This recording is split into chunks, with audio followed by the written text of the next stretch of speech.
आज हम बात करेंगे इसकी एग्जांपल 9 की, कि इसमें बात कर रहा है कि 10 gram of H3PO4 dissolve in excess of H2O के 10 ग्राम है फास्फोरिक एसिड का 10 ग्राम डिज़ोल्व हुआ है पानी के अंदर फॉर डिसोसिएशन की वजह से, हल पजीरी की वजह से कम्प्लीटली इनटू आयंस, वो चेंज हो गया है आयंस के अंदर। यानी कि ये देखें पानी के अंदर फास्फोरिक एसिड ने आयंस में तब्दील हो गया है, हाइड्रोजन के आयंस दे दिए और फास्फेट आयंस दे दिए।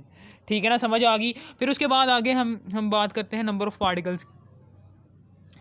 कैलकुलेट क्या क्या चीज़ें करनी है। एग्जांपल 9 है, उसमें कैलकुलेट करना है। उसने क्या है, नंबर ऑफ़ पार्टिकल्स कैलकुलेट करो।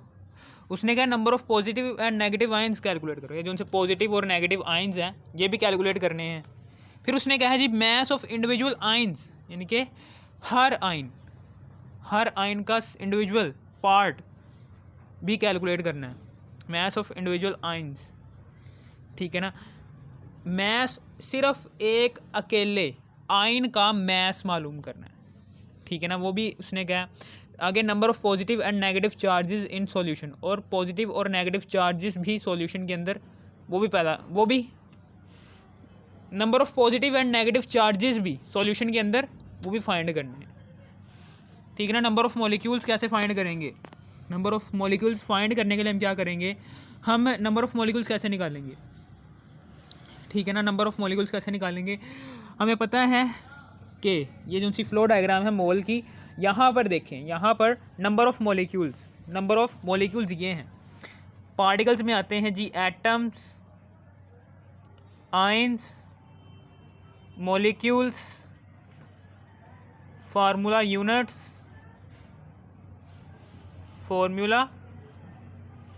ये सारे के सारे नंबर ऑफ़ पार्टिकल्स में आते हैं। ठीक है ना, यानी कि मॉलिक्यूल्स किस में आ रहे हैं, नंबर ऑफ़ पार्टिकल्स में। जब हम नंबर ऑफ़ पार्टिकल्स ये हमने फाइंड करा, नंबर ऑफ़ मॉलिक्यूल्स। ठीक है ना, उसने हमें मैस दिया हुआ है, मैस से हमने नंबर ऑफ़ मॉलिक्यूल्स निकालने हैं।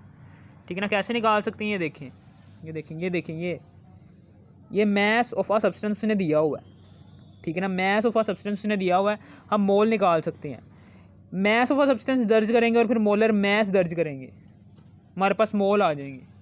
यानी कि N is equal to mass उसने दिया हुआ है और मोलर मैस ये है। ठीक है ना, मोलर मैस हमें पता होना चाहिए।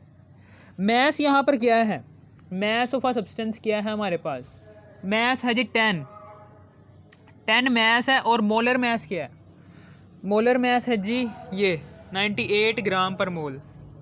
98 है, ये ग्राम है, ये ग्राम पर मोल है।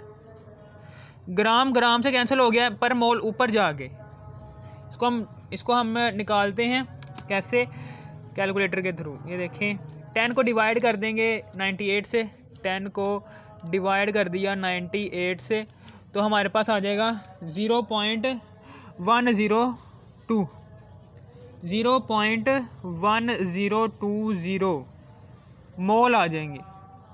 ये हमारे पास मोल आ गए। ठीक है ना, ये हमारे पास नंबर ऑफ़ मोल्स आ गए हैं। ठीक है ना, समझ आ गई। यहाँ पर ये हो गया, हमारे पास नंबर ऑफ़ मोल्स आ गए हैं। हमने नंबर ऑफ़ मॉलिक्यूल्स निकालने हैं। नंबर ऑफ़ मॉलिक्यूल्स कैसे निकालेंगे, ये देखें मोल्स तो आ गए हैं, हमने नंबर ऑफ़ मॉलिक्यूल्स यानी कि नंबर ऑफ़ पार्टिकल्स निकालने, नंबर ऑफ़ मॉलिक्यूल्स निकालने हैं। नंबर ऑफ़ मॉलिक्यूल्स निकालने हैं, तो उसके लिए हम क्या करेंगे, हम ये मोल को मल्टीप्लाई कर देंगे एन ए से। ये मोल आ गए हैं, यानी कि एन को मल्टीप्लाई कर देंगे एन ए से।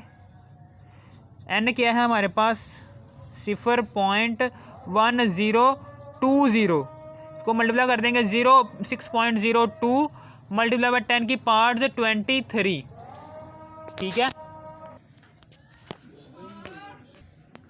ठीक है, यहाँ पर क्या होगा, यहाँ पर आ गया 0.614 मल्टीप्लाई बाय 10 की पावर्स 23। फिर उसके बाद यहाँ पर 6.14 को मल्टीप्लाई कर देंगे 10 की पावर्स, ये पॉइंट पीछे से आगे की तरफ आएगा तो एक यहाँ से माइनस हो जाएगा, 22 बन जाएगा ये। ठीक है, ये आ गया हमारे पास नंबर ऑफ़ मॉलिक्यूल्स आ गए।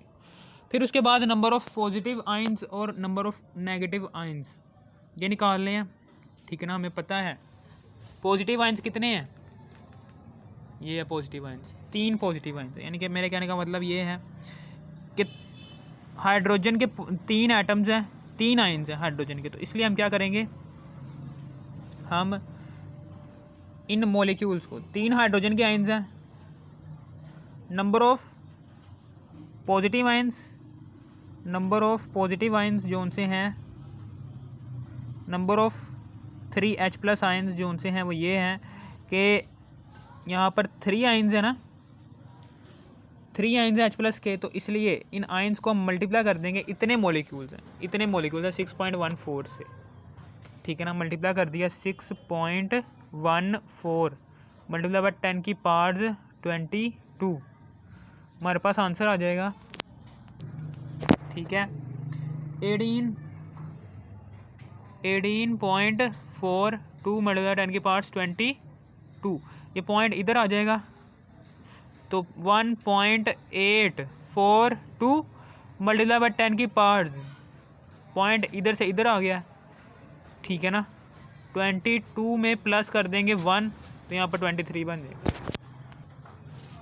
23 बन जाएगा, ठीक है ना। समझ आ गई। फिर उसके बाद आगे की बात करने जा रहा हूँ, नंबर ऑफ फास्फेट आइंस, यानी कि नेगेटिव आइंस की बात करने जा रहा हूँ। एक ही नेगेटिव आइन है तो एक को हम मल्टीप्लाई कर देंगे टोटल नंबर ऑफ मॉलिक्यूल्स से। टोटल नंबर ऑफ मॉलिक्यूल्स में क्यों मल्टीप्लाई कर रहे हैं, क्योंकि इतने नंबर ऑफ मॉलिक्यूल्स हैं जिनके अंदर नेगेटिव आइंस एग्जिस्ट करते हैं, इसलिए नंबर ऑफ मॉलिक्यूल्स से ही मल्टीप्लाई कर देंगे आइंस की तादाद को।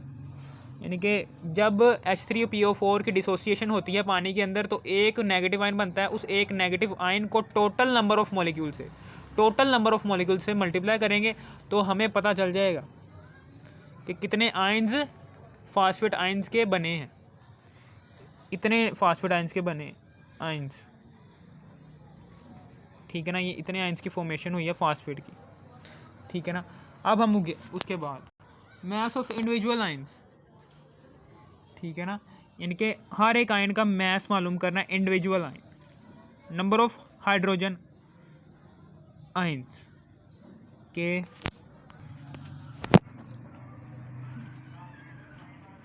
नंबर ऑफ हाइड्रोजन आयंस,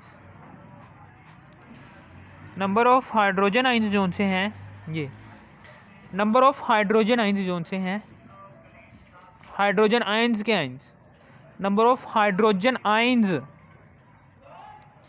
ये मैस ऑफ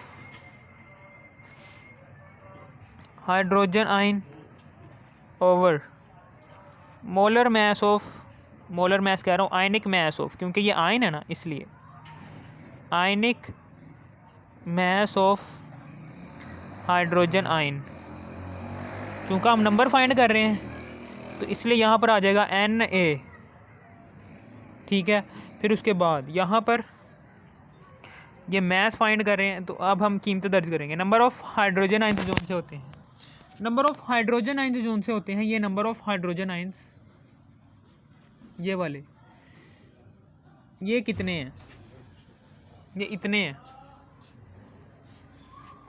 1.842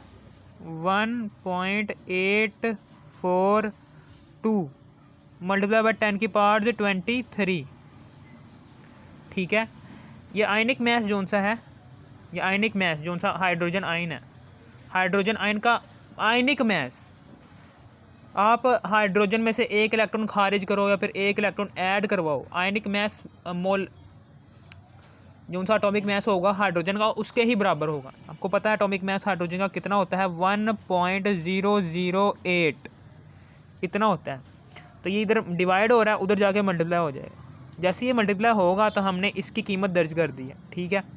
फिर उसके बाद इसको डिवाइड कर देंगे इससे, Na से।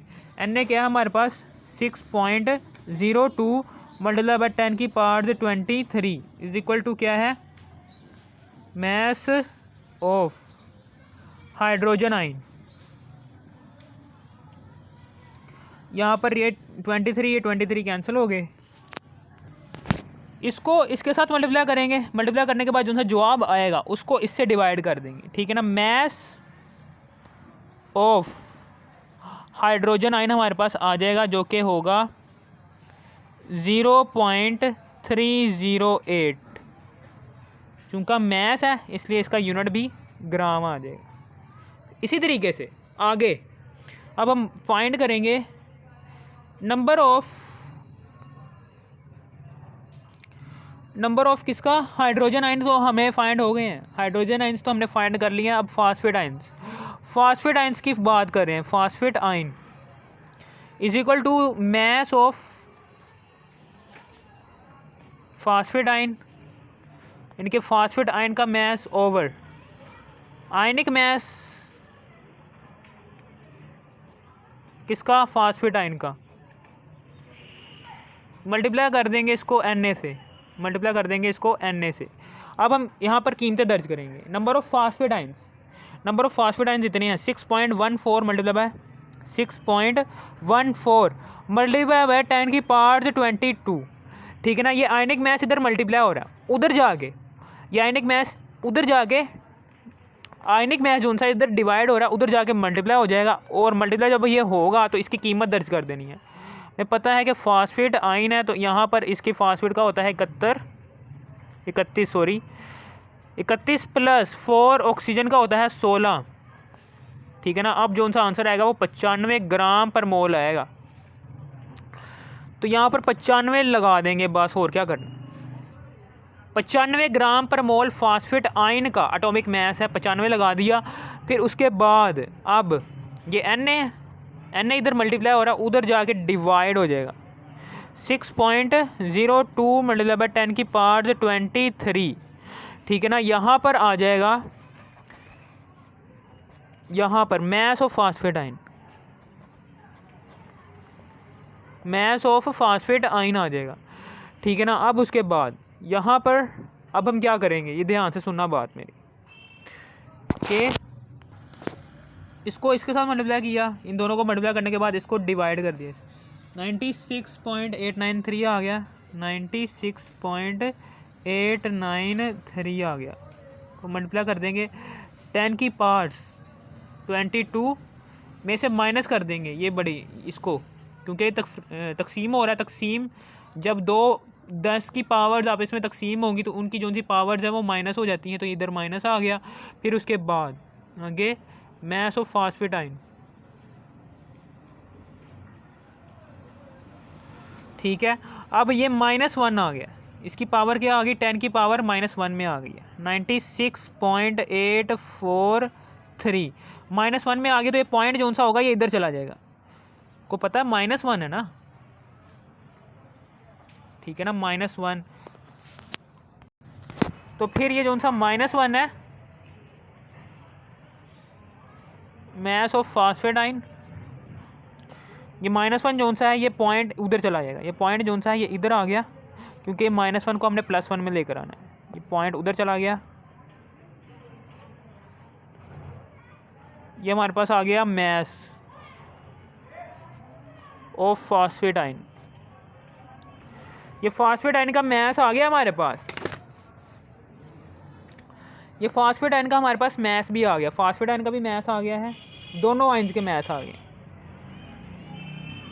नेगेटिव आयन का मास, नेगेटिव आयन इंडिविजुअल आयन जो सा था उसका मास आया, mass of individual ion of phosphate ion. इसी तरीके से mass of individual ion of hydrogen ion, उसका भी मास आ गया हमारे पास, ठीक है ना, वो ये है, 2 आगे हैं। और फिर उसके बाद आगे हमने निकाला है ये, ठीक है ना, और जो उनसे नंबर ऑफ़ मॉलिक्यूल्स हमने निकाले हैं वो ये निकाले हैं। इसी तरीके से नंबर ऑफ़ हाइड्रोजन आयन्स जो से हैं वो भी हमने निकाल लिए हैं ये। इसी तरीके से नंबर ऑफ़ फास्फेट आयन्स वो भी हमने निकाल लिए हैं जी ये, और नंबर ऑफ़ मॉलिक्यूल्स भी हमने निकाल लिए हैं जी ये, ठीक है। अब रह गए ये number of positive and negative charges in solution, यानी कि सॉल्यूशन में नेगेटिव और पॉजिटिव चार्जेस कितने हैं। चार्ज किसे कहते हैं, और आयन्स जो उनसे होते हैं वो इलेक्ट्रॉन की आयन्स कब बनते हैं, जब इलेक्ट्रॉन की रिमूवल और एडिशन से बनते हैं, लेकिन जो से चार्जेस होते हैं, ये देखें चार्जेस ये होते हैं, ये ऊपर जो उनसे आपको दिख रही है ना कि हाइड्रोजन आयन के ऊपर कितना चार्ज आ रहा है, +3, क्योंकि 3 हाइड्रोजन आयन है ना, 3 हाइड्रोजन आयन्स ने अपने 3 इलेक्ट्रॉन खारिज किए हैं, ठीक है ना, और उन 3 इलेक्ट्रॉन्स को किसने लिया है, फास्फेट आयन्स ने, इसलिए इसके ऊपर नेगेटिव चार्ज आ गया, क्योंकि इसने उधार लिए नेगेटिव आयन्स, किससे, हाइड्रोजन से, एक नेगेटिव काम किया, इसलिए नेगेटिव चार्ज इसके ऊपर आया, 3 इलेक्ट्रॉन उधार लिए इसलिए 3 नेगेटिव, इसने 3 हाइड्रोजन आयन्स ने 3 इलेक्ट्रॉन्स दिए हैं, इसलिए 3 हाइड्रोजन आयन्स के ऊपर 1+1+1+ चार्ज आ जाएगा, +1+1+1 इज इक्वल टू कितना आ गया, +3, और इसके ऊपर कितना है, इसके ऊपर -3, यानी कि आप कह सकते हैं कि अब हम चार्जेस निकालने जा रहे हैं, कि चार्जेस कैसे निकालेंगे, number of positive and negative charges कैसे निकालेंगे, ये ऐसे निकालेंगे कि पॉजिटिव और नेगेटिव चार्ज दोनों की वैल्यू क्या है, दोनों की वैल्यू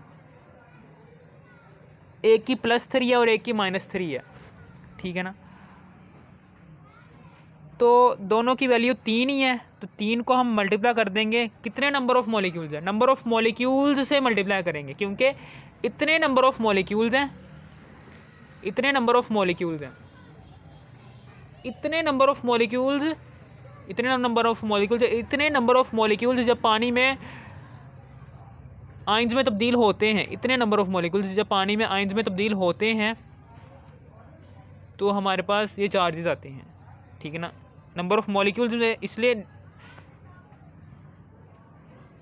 कर रहा हूँ क्योंकि कौन से मॉलिक्यूल हैं ये, H3PO4 6.14 × 10⁻22 H3PO4 के मॉलिक्यूल्स जब पानी में डिसोसिएट होते हैं तो वो इन आयन्स में टूटते हैं, और इन आयन्स के ऊपर चार्ज +3 और -3 है, +3 और -3 है, प्लस और नेगेटिव को भूल जाओ, आपने वैल्यू देखनी है कौन सी है, 3 है तो 3 इधर लिख दिया, 3 को मल्टीप्लाई कर देंगे टोटल नंबर ऑफ़ मॉलिक्यूल से, ये आ गए, ठीक है ना, समझ आ गई। अब उसके बाद आगे इसको 3 को मल्टीप्लाई कर देंगे 6.14 से,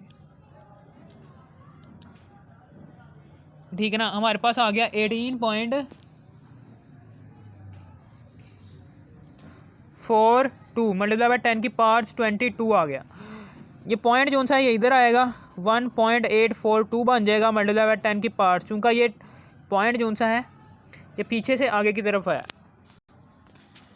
पीछे से आगे की तरफ आया, तो इसलिए कह सकते हैं कि ये दाएं से बाएं की तरफ गया है, तो यहाँ पर प्लस होगा, 22 में +1 कर देंगे तो 23 आ जाएगा। इस तरीके से हमारे पास पॉजिटिव आयन्स, पॉजिटिव चार्ज जो सा था वो भी +3 था, और नेगेटिव चार्ज जो सा था वो भी -3 था। इस तरीके से इन दोनों की क्या थी, वैल्यूज़ सेम थी, इसलिए पॉजिटिव चार्ज जो उनसे पॉजिटिव चार्जेस इन सॉल्यूशन वो इतने ही होंगे, यानी कि मेरे कहने का मतलब ये है कि number of positive charges present in solution वो कितने होंगे, वो इतने ही होंगे, 1.842 मल्टीप्लाई बाय 10⁻23, ठीक है ना। इसी तरीके से यही लिखना है, बस यहाँ पर नेगेटिव लिख देना, number of negative charges present in solution is equal to इतने ही होंगे, 1.842 मल्टीप्लाई बाय 10⁻23, ठीक है ना। ये हमारे पास जवाब आ गए सारे के सारे। अगर आपको इस वीडियो की समझ आ गई तो इस वीडियो को कर दो लाइक और subscribe. Thanks for watching me. ये एग्जांपल नंबर 9 थी, ठीक है ना, और पार्ट 3 है किसका, नंबर ऑफ़ मोल्स का, नंबर ऑफ़ मोल्स यानी कि कॉन्सेप्ट ऑफ मोल का पार्ट 3 है। Thanks for watching me.